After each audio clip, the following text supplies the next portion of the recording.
Maraming nangangamba ngayon tungkol sa Nipah virus mula India. Iba-iba ang mga haka-haka na mas pinatitindi ng fake news.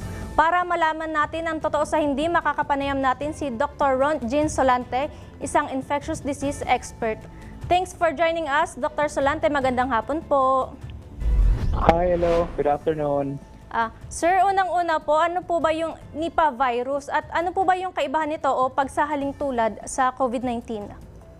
Okay, ang Nipah virus ay isang mikrobyo na nanggaling sa isang fruit bat, no, or panike. And itong panike na to, usually ang nakikita dito kung saan yung pupo niya nahuhulog, kinakain ng mga domesticated animals kagaya ng kabayo, goats, or even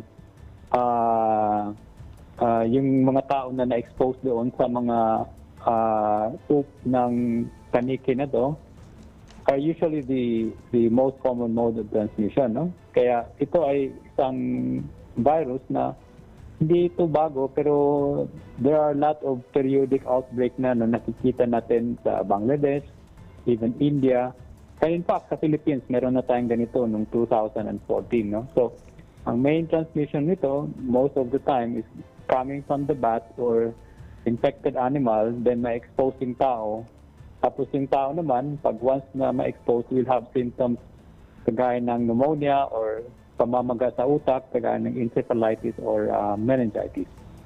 Sir, ano lang po ko, konting throwback lang po. Doon po sa 17 cases noong 2014, may background po ba tayo kung ano po yung nangyari sa kanila? Kung meron po bang reported na namatay, kung gumaling po ba kaagad, or kung nagkaroon po ba ng long-term effect itong sakit sa kanila?